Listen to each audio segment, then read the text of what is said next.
दोस्तों आप सोचो दो एसयूवी के बीच में प्राइस डिफरेंस सिर्फ 5,000 का है तो आपको लगता होगा भाई ऑलमोस्ट सेम ही होगा सब कुछ। पर एक गाड़ी में आपको मिलता है भाई इंडिया का फर्स्ट टर्बो चार्ज इंजन, वो भी सीएनजी के अंदर। तो दूसरी गाड़ी में मिलता है आपको सेगमेंट का सबसे ज्यादा सीएनजी में माइलेज 27 का। तो एक गाड़ी का भाई बूट स्पेस खाली है सीएनजी होने के बाद भी, तो दूसरी गाड़ी में टच स्क्रीन भी नहीं है। तो आज हम दोनों सीएनजी एसयूवी का फुल ब्रेकडाउन करेंगे। एक तरफ है टाटा नेक्सॉन का स्मार्ट प्लस सीएनजी वेरिएंट, दूसरी तरफ है नई मारुति की ब्रेजा फेसलिफ्ट का एलएक्सआई सीएनजी वेरिएंट। तो इस वीडियो को लास्ट तक देखना और अपने यूट्यूब चैनल को सब्सक्राइब जरूर कर लेना। तो सबसे पहले बात कर लेते हैं भाई प्राइसिंग की। जैसा कि मैंने स्टार्टिंग में आपको बोला था सिर्फ 5,000 का प्राइस डिफरेंस है, तो उस हिसाब से भाई जो अगर हम ब्रेजा फेसलिफ्ट के एलएक्सआई वेरिएंट की बात करें जो कि सीएनजी में है, उसका एक शोरूम प्राइस आपको लगभग 9,30,000 रुपए पड़ने वाला है। और ये एलएक्सआई ब्रेजा का बेस वेरिएंट एकदम। तो दूसरी तरफ है टाटा नेक्सॉन सीएनजी का स्मार्ट प्लस वेरिएंट, जिसका एक शोरूम प्राइस 9,25,000, मतलब 5,000 रुपए सस्ती है टाटा नेक्सॉन। लेकिन जो ये स्मार्ट प्लस है ये बेस वेरिएंट से एक वेरिएंट ऊपर है, क्योंकि बेस वेरिएंट इसका स्मार्ट है, ये उससे ऊपर स्मार्ट प्लस है। तो भाई अगर बेस वेरिएंट से ऊपर का वेरिएंट है तो फीचर्स थोड़े से ज्यादा मिलने वाले हैं, ये पहले ही आपको थोड़ा अंदाजा आ गया होगा, पर प्राइस ऑलमोस्ट सेम। तो अब दोस्तों बात कर लेते हैं सबसे बड़े डिफरेंस की, मतलब इंजन की। क्योंकि एक गाड़ी है भाई नेचुरल एस्पिरेटेड तो दूसरी है भाई टर्बो चार्ज। तो अगर हम बात करें टाटा नेक्सॉन सीएनजी की, तो इसमें आपको भाई टर्बो चार्ज पेट्रोल इंजन जो इनका आता है उसी में इन्होंने बेहतरीन इंजीनियरिंग करके सीएनजी को कंपनी फिटेड दे दिया टर्बो चार्ज इंजन के साथ, जिसकी वजह से फायदा आपको ये मिला कि इस इंजन में 98 पीएस की पावर मिल जाती है और 170 न्यूटन मीटर का टॉर्क मिल जाता है, जो कि 2000 आरपीएम से ही आपको मिल जाता है। जिसका फायदा आपको ये मिलेगा जब आप गाड़ी को भाई फुल लोड पे चलाओगे, एसी ऑन करके चलाओगे, तो भाई जो सीएनजी का मिथ होता है कि यार गाड़ी दबती है सीएनजी के अंदर, वो यहाँ पे भाई वो चेंज हो जाती है। टर्बो चार्ज होने की वजह से आपको फुल पावर फुल कॉन्फिडेंस मिलेगा सीएनजी के अंदर। पर अगर पावर मिल रही है तो भाई कहीं ना कहीं माइलेज से तो कॉम्प्रोमाइज करना पड़ेगा। और दूसरी तरफ है भाई ब्रेजा फेसलिफ्ट का एलएक्सआई सीएनजी, जिसमें आपको मिलता है भाई 4 सिलेंडर का इंजन। नेक्सॉन में आपको मिलता है 3 सिलेंडर का, यहाँ पे 4 सिलेंडर का नेचुरल एस्पिरेटेड इंजन। अगर इसकी पावर फिगर की बात करें तो 87 पीएस की आपको पावर मिलने वाली है और 121 न्यूटन मीटर का टॉर्क मिलेगा। वो भी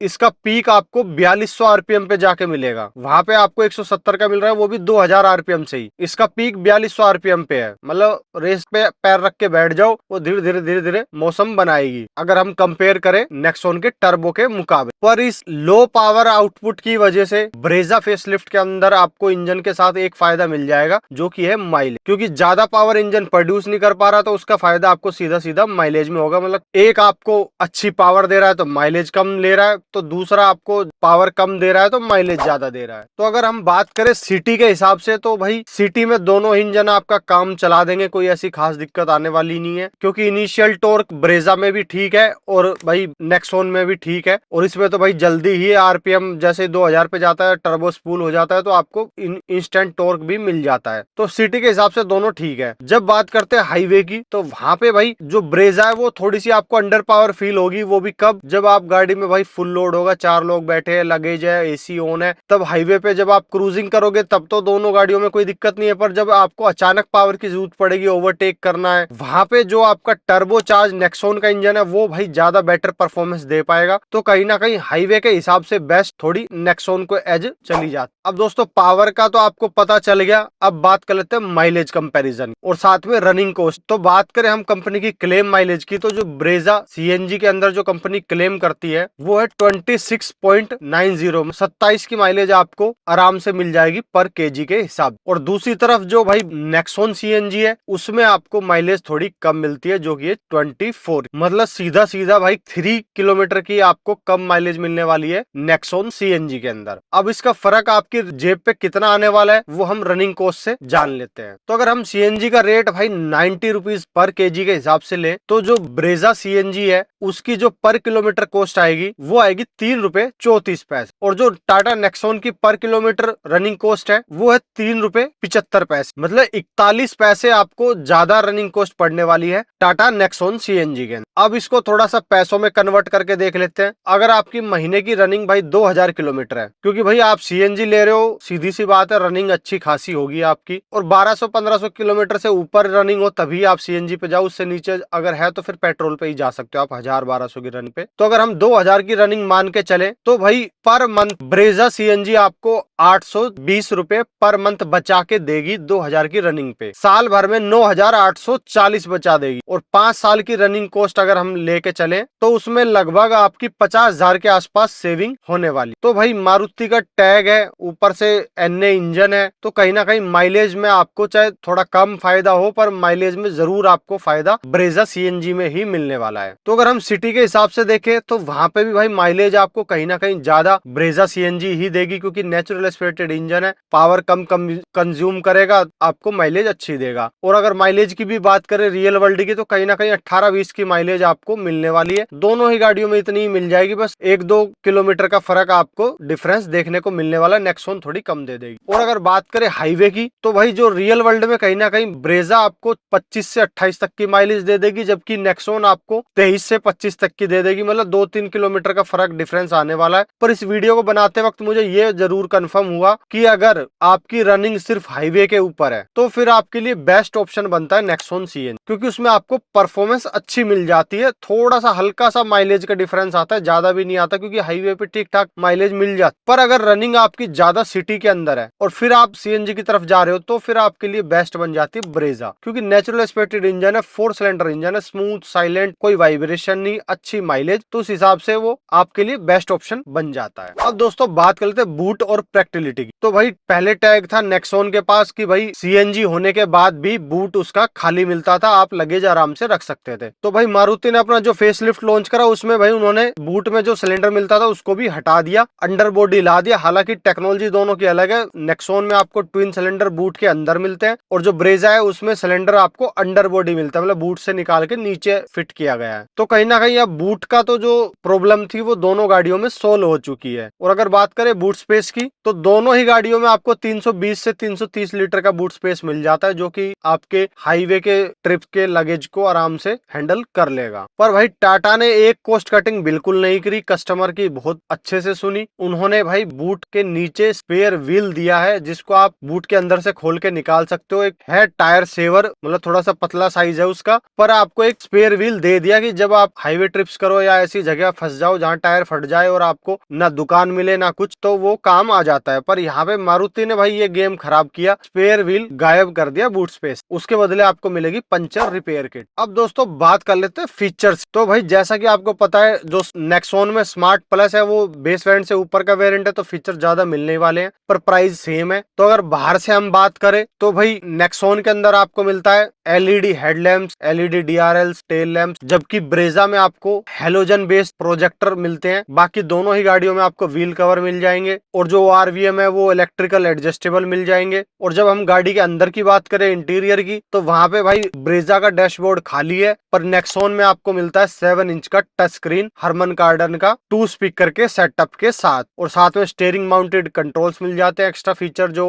टाटा नेक्सॉन में मिलता है आपको। बाकी दोनों ही गाड़ियों में आपको चारों पावर विंडो मिल जाते हैं, रिमोट सेंटर लॉकिंग मिल जाती है। बस ब्रेजा में आपको रियर एसी वेंट्स मिल जाते हैं, जो कि नेक्सॉन में आपको देखने को नहीं मिलने वाले। और साथ में नेक्सॉन में आपको डिजिटल इंस्ट्रूमेंट क्लस्टर देखने को मिल जाता है, जबकि ब्रेजा में आपको छोटा डिजिटल। तो फीचर्स के हिसाब से तो कहीं ना कहीं भाई नेक्सॉन आगे है, सेम प्राइस के अंदर, मतलब 5000 रुपए सस्ती होने के बाद भी आपको फीचर ज्यादा मिल रहे हैं नेक्सॉन के अंदर। अब दोस्तों बात कर लेते हैं गाड़ी के डायमेंशन की, कौन सी गाड़ी कितनी क्या किसमें स्पेस मिल रहा है, कौन लंबी चौड़ी क्या है। तो भाई वैसे तो दोनों ही गाड़ियों की सेम लंबाई है, अंडर 4 मीटर दोनों गाड़ियां आती हैं, तो लंबाई में कोई डिफरेंस नहीं है। व्हील बेस भी दोनों ही गाड़ियों का ऑलमोस्ट सेम है भाई, 2500 mm का। तो लेग रूम जो मिलना है दोनों ही गाड़ियों में आपको बराबर ही अंदर स्पेस बराबर ही मिलने वाला है। और अगर बात करें चौड़ाई की तो हल्की सी चौड़ाई नेक्सॉन की ज्यादा है, हल्का सा विड्थ है, ज्यादा फर्क नहीं है, मतलब 14 mm का डिफरेंस है बस। और अगर बात करें हाइट की तो भाई ब्रेजा थोड़ी सी टॉल बॉय डिजाइन है, एसयूवी रोड प्रेजेंस रखती है, तो कहीं ना कहीं हाइट उसकी थोड़ी ज्यादा है नेक्सॉन के मुकाबले। तो जो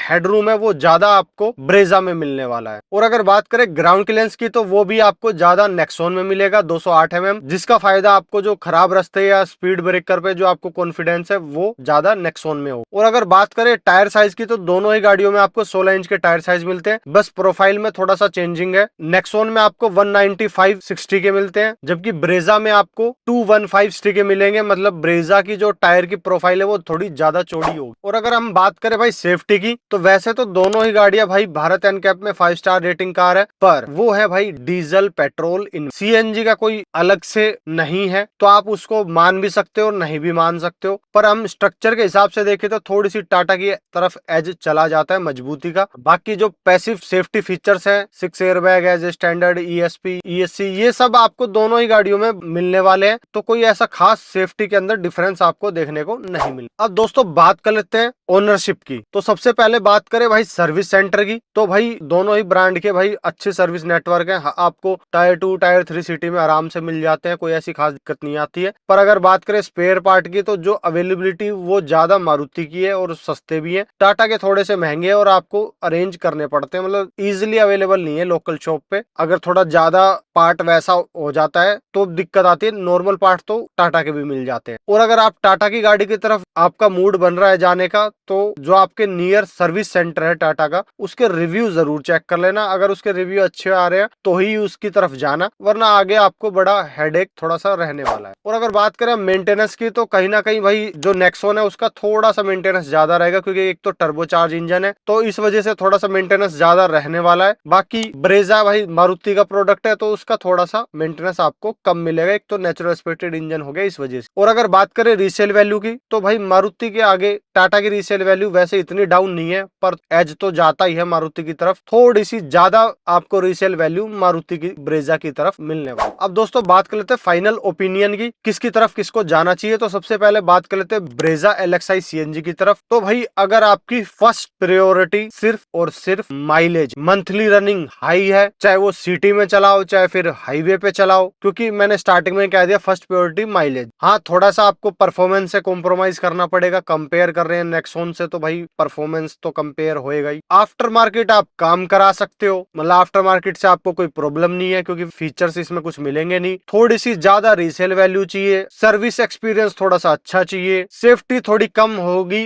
तो कोई दिक्कत नहीं होगी, और एक टॉल बॉय डिजाइन चाहिए, मतलब एसयूवी टाइप डिजाइन आपको चाहिए, तो फिर आप ब्रेजा एलएक्सआई सीएनजी की तरफ जा सकते। अगर बात करें हम नेक्सॉन के स्मार्ट प्लस सीएनजी की, आपकी फर्स्ट प्रायोरिटी परफॉर्मेंस है, और उसके लिए आप कॉम्प्रोमाइज कर सकते हो माइलेज। और आपकी ज्यादा रनिंग हाईवे पे है, आप लॉन्ग ट्रिप्स करते हो, 4-5 लोगों के साथ जाते हो, लगेज लोड में चलते हो, घाट हिल्स वगैरह भी कभी कभी जाते हो, वहां पे काम आएगा आपका ये टर्बोचार्ज इंजन, जो कि सीएनजी के अंदर आपको माइलेज पेट्रोल के मुकाबले ठीक दे देगा और परफॉर्मेंस भी आपको अच्छी खासी देने वाला है। साथ में थोड़े फीचर्स भी आपको मिल जाएंगे, मतलब आफ्टर मार्केट ज्यादा काम कराने की जरूरत नहीं है। सेफ्टी भी थोड़ी सी ज्यादा मिल जाएगी, सीएनजी टैंक की कैपेसिटी भी थोड़ी ज्यादा मिल जाएगी, क्योंकि ब्रेजा में आपको 55 लीटर का वाटर टैंक कैपेसिटी मिलती है और इसमें आपको 60 लीटर की, तो यानी कि कहीं ना कहीं आधा केजी या 1 केजी एक्स्ट्रा सीएनजी आपकी नेक्सॉन में ज्यादा आने वाली। और आपके नजदीक जो सर्विस सेंटर है टाटा का, उसके रिव्यू भी अच्छे हैं, तो फिर आप टाटा नेक्सॉन के स्मार्ट प्लस सीएनजी की तरफ जा सकते। दोनों ही गाड़ियां अच्छी है, दोनों की अच्छे से टेस्ट ड्राइव लेना,